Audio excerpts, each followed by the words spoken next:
कि इस राउंड में आपसे एक सवाल पूछे जाएंगे, साथ ही उसके 4 ऑप्शन भी दिए जाएंगे। उन 4 ऑप्शन में से एक ऑप्शन सही होगा।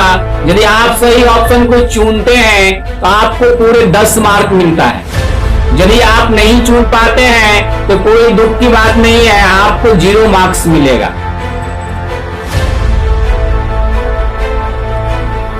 अगर गलत जवाब भी दे देते हैं किसी कारणवश, तब भी आपको 0 मार्क्स मिलेगा। प्रथम राउंड का सवाल मैं शुरू कर रहा हूं। सबसे पहला सवाल सुनीता भारती से। अब क्या करेंगे, जैसा ही कोई शुरू होता है तो सबका माइक ऑफ होनी चाहिए, और माइक ऑन किसका होना चाहिए, जिनका नाम मैं पुकारूंगा। तो माइक ऑफ कर लेंगे सभी व्यक्ति जिनका नाम पुकारा है। अभी मैंने सुनीता भारती का माइक ऑन होगा, बाकी सभी लोग माइक ऑफ कर लेंगे। सुनीता भारती, आपको सवाल ध्यान से सुननी है और जवाब देनी है। आपका सवाल मैं पूछने जा रहा हूं, सवाल को सुने। आर्य शब्द मूल रूप से किस भाषा से लिया गया है? आर्य शब्द की उत्पत्ति मूल रूप से किस भाषा से हुई है? ऑप्शन ए जर्मनी भाषा से, ऑप्शन बी संस्कृत भाषा से, ऑप्शन सी हिंदी भाषा से, ऑप्शन डी रोमन भाषा से। अब बताइए इनमें से कौन सा ऑप्शन सही है? ऑप्शन बी संस्कृत भाषा से लिया गया। आपके अनुसार आर्य शब्द संस्कृत भाषा से लिया गया है। चलिए, आपने संस्कृत भाषा को लॉक करवाने का निर्णय लिया है, जबकि आपके साथ यहां पर जर्मनी भाषा भी है, आप उसे नहीं चुन रही। आपका उत्तर बिल्कुल गलत नहीं है, सही है। आपको 10 मार्क्स मिलता है। तो सुनीता भारती ने अपना खाता 10 अंकों के साथ खोल ली। प्रथम चक्र की प्रथम सवाल का जवाब इन्होंने बहुत ही अच्छा दिए और सही जवाब दिए, इसे 10 मार्क्स मिलता है। सवाल को ध्यान सुनिए, आपके लिए सवाल मैं पढ़ने जा रहा हूं। सवाल है, प्रोफेसर मैक्स मूलर के अनुसार आर्यों का मूल निवास स्थान कहां है? प्रोफेसर मैक्स मूलर के अनुसार आर्यों का मूल निवास स्थान कहां था? ऑप्शन ए मध्य एशिया, option B Pamir, option C Tibet, option D Bharat. बताइए आर्यों का मूल निवास स्थान क्या बोले आप? ए मध्य एशिया आपके अनुसार उत्तर होना चाहिए। आपको पता होनी चाहिए आर्य लोग इंडिया में रहा करते थे और आप मध्य एशिया को लॉक करवाना चाह रहे हैं। आज की उत्पत्ति इंडिया में नहीं हुई थी, वो मध्य एशिया से ही आया था। आपका उत्तर सही है, आपको 10 मार्क्स मिलता है। चलिए अमित रंजन कुमार, आपके लिए सवाल है। आर्य सभ्यता यानी जिसको हम वैदिक सभ्यता कहते हैं, उस वैदिक सभ्यता में जो समाज था या विकास था, डेवलपमेंट था, वो कैसा था? ऑप्शन ए शहरी, ऑप्शन बी ग्रामीण, ऑप्शन सी कबीलाई, ऑप्शन डी इनमें से कोई नहीं। बताइए वैदिक सभ्यता कैसा था? ग्रामीण सभ्यता था। जैसा कि आप जान रहे हैं, सिंधु घाटी सभ्यता शहरी सभ्यता था। यहाँ भी ऑप्शन में शहरी है, आप शहरी ने ग्रामीण को लॉक करवाना चाह रहे हैं। इसका मतलब ये है कि आपके अनुसार वैदिक सभ्यता ग्रामीण था, और ये बिल्कुल सही है। आपको भी 10 मार्क्स मिलता है। अब बारी है अगले प्रतिभागी बलम कुमार का। तो बलम कुमार, आपको बताना है आर्यों की सबसे छोटी प्रशासनिक इकाई क्या थी? ऑप्शन ए कुटुंब, ऑप्शन बी समाज, ऑप्शन सी कबीला, ऑप्शन डी ग्राम। बताइए इनमें से कौन था आर्यों की सबसे छोटी प्रशासनिक इकाई? आप कबीला को लॉक करवाना चाह रहे हैं। मैंने पूछा आर्यों की सबसे छोटी प्रशासनिक इकाई, तो आप इसके आंसर में क्या देना चाह रहे हैं? कबीला। आर्यों की सबसे छोटी इकाई कबीला नहीं थी, ग्राम था, गांव था। बात समझे कि नहीं? आपने पहले राउंड का पहला प्रतिभागी है जिन्होंने झटका खाया है, तो ऐसा नहीं होनी चाहिए, झटका नहीं लगनी चाहिए, लेकिन लग भी गया तो कोई दिक्कत नहीं, आगे संभल कर खेलेंगे ताकि इस झटका की भरपाई हो जाए। अगला प्रतिभागी है प्रीतम कुमार सनौली से। चलिए प्रीतम कुमार, आपके लिए सवाल है, ऋग्वैदिक कालीन समाज था। ऑप्शन ए पृथ्वी सत्तात्मक, ऑप्शन बी मातृ सत्तात्मक, ऑप्शन सी भ्रातृ सत्तात्मक, ऑप्शन डी इनमें से कोई नहीं। बताइए प्रीतम कुमार, आप मातृ सत्तात्मक को लॉक करवाना चाहे। आपको पता होनी चाहिए, मैंने जो सवाल पूछा है वैदिक सभ्यता से सिंधु घाटी सभ्यता से सवाल नहीं पूछा है, और आप मातृ सत्तात्मक के साथ जाना चाह रहे हैं। क्या मातृ सत्तात्मक के साथ ही जाएंगे?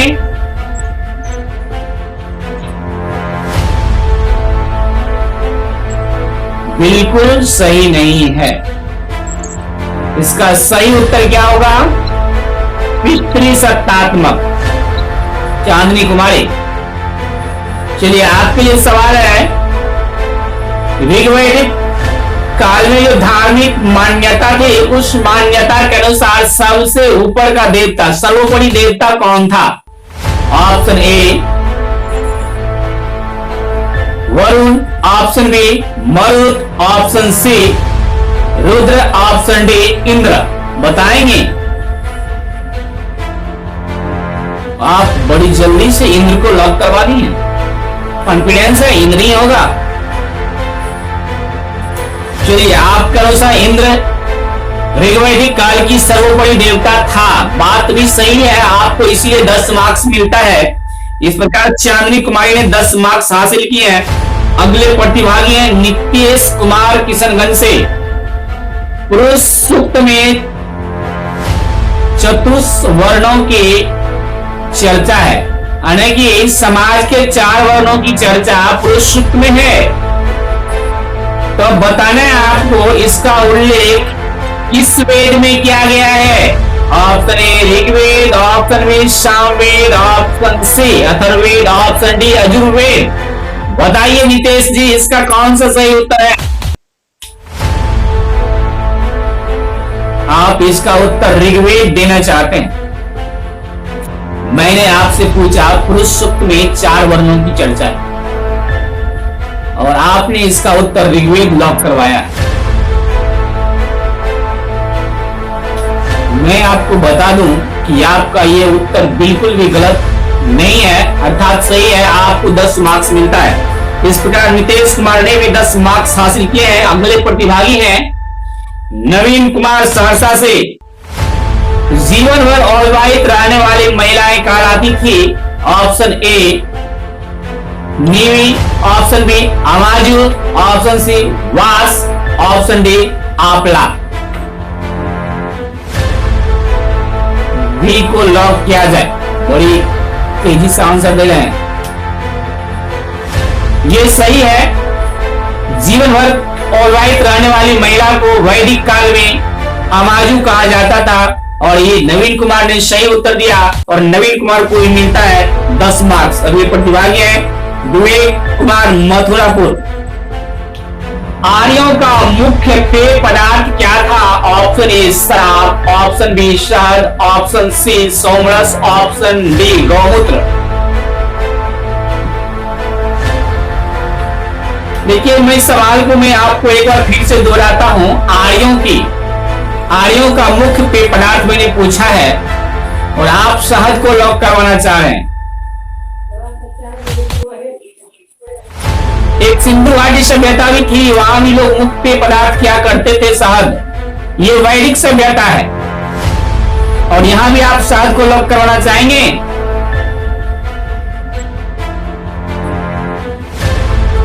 तो मुझे दुर्भाग्य के साथ कहना पड़ रहा है कि आपका यह उत्तर बिल्कुल भी सही नहीं है। मैंने आपको एक हिंट भी दिया था कि सिंधु घाटी सभ्यता के लोग शहद मुख्य पेय पदार्थ के रूप में प्रयोग किया करते थे मिठास के लिए, जबकि वैदिक सभ्यता में पेय पदार्थ के रूप में सोमरस का प्रयोग किया करता था। ये सोमरस एक प्रकार से पेड़ का रस हुआ करता था, जिस प्रकार से आजकल तारी निकालता है ना पेड़ से, ठीक उसी प्रकार से सोमरस हुआ करता था, जो एक नशीला पदार्थ हुआ करता था। तो आपका उत्तर सही नहीं हो पाया। वैदिक सभ्यता में लोग मुख्य पेय पदार्थ के रूप में सोमरस का प्रयोग किया करते थे। तो विवेक कुमार, आपने भी झटका खा लिया पहले चक्र में, आगे संभल कर खेलनी है ताकि कोई झटका ना लगे। और प्रिंस कुमार के लिए सवाल है, आर्यों का प्रिय पशु था? ऑप्शन ए हाथी, ऑप्शन बी गाय, ऑप्शन सी सांड, ऑप्शन डी घोड़ा। बताएंगे इनमें से कौन प्रिय पशु था आर्यों का? दोबारा पढ़े, एक बार पढ़े, दो बार पढ़े, तीन बार पढ़े, क्योंकि आप आंसर अक्सर अटक्कर से देते हैं। कभी कभी आपका अटक्कर में भी सही हो जाता है, अच्छी बात है, लेकिन पढ़ना भी उससे भी अच्छी बात है, आप पढ़े भी। ठीक है, इसका सही उत्तर होगा 170 बार। आपने 100 बार लिखाया, 100 बार लॉक करवाया, जो सही नहीं है। अब आपका प्रश्न सवाल होगा, कुछ लोगों को वेद पढ़ने नहीं दिया जाता था, वो कौन थे? ऑप्शन ए ब्राह्मणों को, ऑप्शन बी महिलाओं को, ऑप्शन सी शूद्रों को, ऑप्शन डी बी और सी दोनों को। बताइए।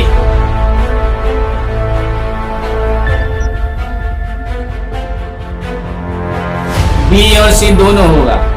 इस बार आपने सही उत्तर दिया है, आपको मिलता है पूरे 10 मार्क्स।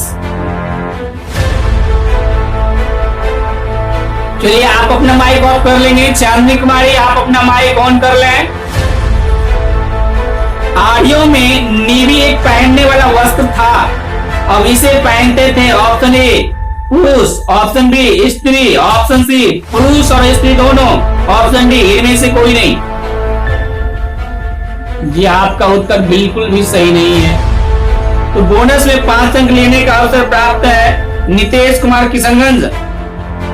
हाँ बोलिए, आप स्त्री को लॉक करवाना चाहते हैं, पुरुष नहीं पहनते, केवल स्त्री पहनते।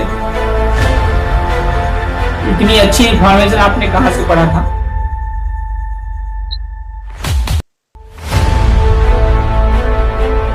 अंतः वस्त्र पुरुष और महिलाएं दोनों पहनते थे, इसीलिए आपका उत्तर सही नहीं हुआ। आपका सवाल पर्सनल होगा, आपने बोनस वाले का सही जवाब नहीं दे पाया था, जिसकी वजह से आपको बोनस नहीं मिल पाया।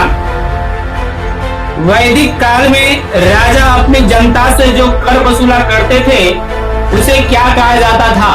ऑप्शन ए बलि, ऑप्शन बी विदक, ऑप्शन सी वर्मन, ऑप्शन डी कर। बताइए उसे क्या कहा जाता? आप बलि को लॉक करवाना चाहते हैं, वो आपका आंसर बिल्कुल सही है। अब बारी है नवीन कुमार का। अश्विनी एक प्रकार के वैद्य थे, और किसके वैद्य थे ये बताना। अश्विनी देवता नहीं थे, अश्विनी वैद्य थे, और वो किसके वैद्य थे ये बताना है। ऑप्शन ए देवताओं के वैद्य थे, आर्यों के वैद्य थे, चरक के गुरु थे, आर्यों के दास थे। बताइए इनमें से कौन सही आंसर है?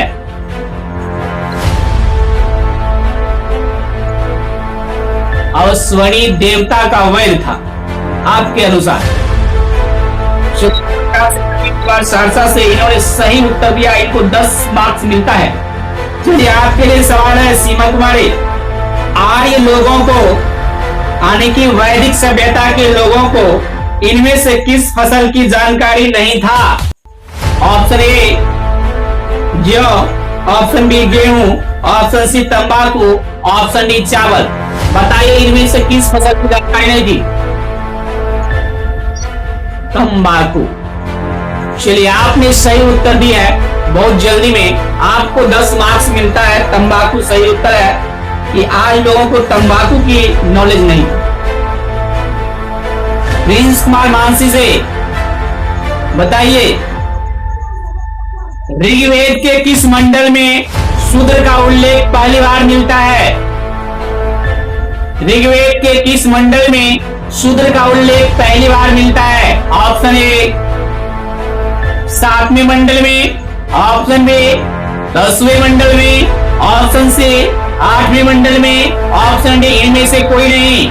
बताइए इसका सही उत्तर क्या होगा? आप 7वें मंडल को लॉक करवाना चाह रहे हैं। आपको आत्मविश्वास है कि 7वां मंडल ही इसका सही उत्तर होगा। मेरी आत्मविश्वास भी कह रही है कि ये सही उत्तर नहीं है। तो आपके पड़ोसी हैं सुनीता भारती महेशखुर्द, आप इसका उत्तर दे सकती हैं तो दें, आपको बोनस में 5 मार्क्स मिलेगा। क्वेश्चन ये है, ऋग्वेद के किस मंडल में शूद्र का पहली बार उल्लेख मिलता है? ऑप्शन ए 7वें मंडल, 10वें मंडल की व्याख्या है, बात सत्य है। मैं कहां बोला कि उसमें नहीं है। अब एक मंडल में एक ही चीज हो कोई जरूरी है क्या? द्वितीय चक्र समाप्त हो गई। तृतीय चक्र में आपको केवल 2 ऑप्शन मिलेगा, लेकिन गलती करने पर -5 भी होगा। ऑप्शन दूंगा केवल 2, सही जवाब 10 मार्क्स, गलत जवाब -5, जवाब नहीं तो 0। मैं सवाल शुरू करता हूं सबसे पहले सुनीता भारती से। थोड़ा फास्ट करूंगा इसलिए कि टाइम थोड़ा ज्यादा हो गया है, तो मैं समझा कर बोलूंगा, तेजी से बोलूंगा। सुनीता भारती आप अपना माइक ऑन कर लें, सवाल को सुने। अस्तो मां सदगमय कहां से लिया गया है? ऑप्शन ए ऋग्वेद से, ऑप्शन बी सामवेद से। ऑप्शन ए ऋग्वेद से आपने लगा दिया है और आपका उत्तर सही है। इस प्रकार सुनीता भारती ने तृतीय चक्र के सवाल का सही जवाब देकर 10 अंक हासिल किए हैं। अमित रंजन कुमार, आपके लिए सवाल है, ऋग्वेद का कौन सा मंडल पूर्णतः सोम देवता को समर्पित है? ऑप्शन ए 8वां मंडल, ऑप्शन बी 9वां मंडल। बताइए। 9वां मंडल। अमित रंजन कुमार ने भी सही जवाब दिया है, इन्हें भी 10 मार्क्स दिया जाता है। अगला प्रतिभागी है प्रीतम कुमार सनोली से। 10 राग युद्ध किस नदी के किनारे हुआ था? ऑप्शन ए पूसरी, ऑप्शन बी बिपाशा। 10 राग युद्ध किस नदी के किनारे हुआ था? ऑप्शन ए पूसरी, ऑप्शन बी बिपाशा। बोलिए कौन सा सही उत्तर है? सोच में पड़ गए प्रीतम कुमार, उतनी जल्दी हिम्मत हार दिए। माइनस मार्किंग है इसीलिए आप नहीं बताना चाहते। कहीं गलती हो गया तो टक्कर में चला जाएगा 5 मार्क। नहीं तो आप टक्कर मारते, हमको पता था कि आप टक्कर मारने में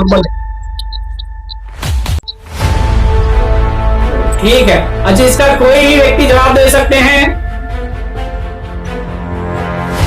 10 राग युद्ध सही जवाब सही है। अन्य कुमारी के लिए सवाल है, गायत्री मंत्र का उल्लेख कहां मिलता है? Option A Rigveda, option B Samaveda. Gayatri Mantra का उल्लेख कहां मिलता है? Option A Rigveda, option B Samaveda. सही उत्तर लॉक करवाइए। आप ऋग्वेद को लॉक करवा रही हैं और आपका -5 अंक नहीं किया जाता है, आपको 10 मार्क्स दिया जाता है। अगले प्रतिभागी हैं नवीन कुमार सहरसा से। किस वेद में सभा को नरिष्ठा कहा गया? नरिष्ठ या नरिष्ठा? किस वेद में सभा को नरिष्ठ या नरिष्ठा कहा गया है? Option A Atharvaveda, option B Yajurveda. किस वेद में सभा को नरिष्ठ नवराशि का षट नरिष्ठ कहा गया है? Option A Atharvaveda, option B Yajurveda. Yajurveda में आपकी कॉन्फिडेंस लेवल इस बार डुबा दिया, आपको -5 करवा दिया। सवाल मैंने आपसे पूछा था किस वेद में सभा को नरिष्ठ, किसी को कोई नरिष्ठा भी लिखा हुआ मिलता है। तो कहा गया है आप अजुर्वेद को लॉक करा दो, जिसके वजह से आपके अर्जित अंकों में से 5 अंक लेके डूब गया। यदि आप इसका बोलते अथर्ववेद तो आपको 10 मार्क्स मिल जाता। ठीक है, कोई बात नहीं, आपने बहुत अच्छा खेले थे। आगे से ध्यान रखना है कि अच्छा से खेलना है। चलिए, तो सीमा कुमारी पटना से, ऋग्वेद में सबसे पवित्र नदी किसे माना गया है? Option A Saraswati, option B Ganga. Saraswati.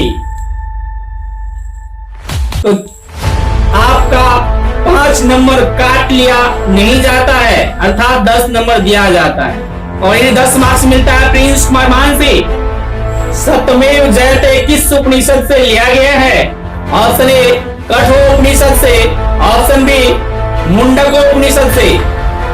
जी मैं आपको बता दूं कि आपकी घटना चक्र आपको 5 अंक घटा। चलिए मैं मार्क्स सुनाना शुरू करता हूं।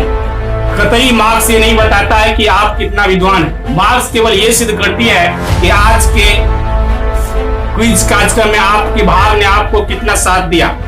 प्रिंस कुमार मानसी से हैं, ये बेचारे -5 चले गए।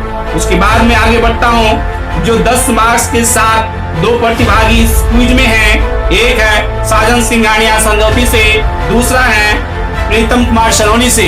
ये दोनों प्रतिभागी 10-10 मार्क्स के साथ हैं। उसके बाद में बढ़ता हूं। 15 मार्क्स के साथ एकमात्र प्रतिभागी हैं नवीन कुमार सहरसा से। ये 2 सवालों का सही जवाब दिए थे। आखिरी में तीसरे राउंड में इन्होंने माइनस ले लिया, जिसकी वजह से 15 आ गया, नहीं तो ये भी 30 मार्क्स पर होते। अगर सही होता तो दुगुना, गलती हुआ तो आधा। चलिए अगले प्रतिभागी जो 20-20 मार्क्सों के साथ हैं वो है सीमा कुमारी पटना से 20 मार्क्स, चांदनी कुमारी भागलपुर से 20 मार्क्स, अमित रंजन कुमार सुनवर्षा घाट से 20 मार्क्स, सुनीता भारती मेलस्कुट से 20 मार्क्स। तो ये कुल 4 प्रतिभागी हैं 20 मार्कों के साथ। और सर्वाधिक 30 मार्क्स हासिल करने वाले हैं नितेश कुमार किशनगंज से। और आज नितेश किशनगंज आप सबों के बीच सर्वाधिक अंक हासिल करने वाले प्रतिभागी हैं। वो 30 मार्क्स के साथ प्रथम पायदान पर हैं। हालांकि प्रथम पायदान पर नवीन कुमार सहरसा से भी आ सकते थे यदि उनका तीसरा राउंड का सवाल सही हो जाता तो। बाकी सभी द्वितीय स्थान के लिए 20-20 मार्क्स के साथ हैं और तृतीय स्थान के लिए नवीन कुमार हैं। द्वितीय स्थान के लिए 4 प्रतिभागी हैं सीमा कुमारी पटना से, सुनीता भारती मेहसकुट से, अमित रंजन कुमार सुनवर्षा घाट से, चांदनी कुमारी भागलपुर से। ये सभी द्वितीय स्थान के दावेदार हैं और 15 अंक के साथ तृतीय स्थान पर हैं सहरसा से नवीन कुमार। तो मैं आज की क्विज कार्यक्रम को यही स्थगित करता हूं। पुनः अगले दिन कल 7 बजे मिलूंगा। मैं इसी आशा और विश्वास के साथ आज की क्विज कार्यक्रम समाप्त करता हूं कि कल आप लोग बेहतर से बेहतर तैयारी करके क्विज में उपस्थित होंगे और अच्छा परफॉर्मेंस देंगे। हम चाहेंगे सबों का मार्क्स सर्वाधिक ही हो, कोई गलती ना करे, कोई ना चुके, सभी सवाल का सही जवाब देता जाए, सभी का बराबर अंक आ जाए। इसी आशा के साथ मैं आज की क्विज समाप्त करता हूं। पुनः कल अपने टाइम से मैं हाजिर रहूंगा और आप लोग सब अपने टाइम से और पूरी तैयारी के साथ हाजिर रहेंगे।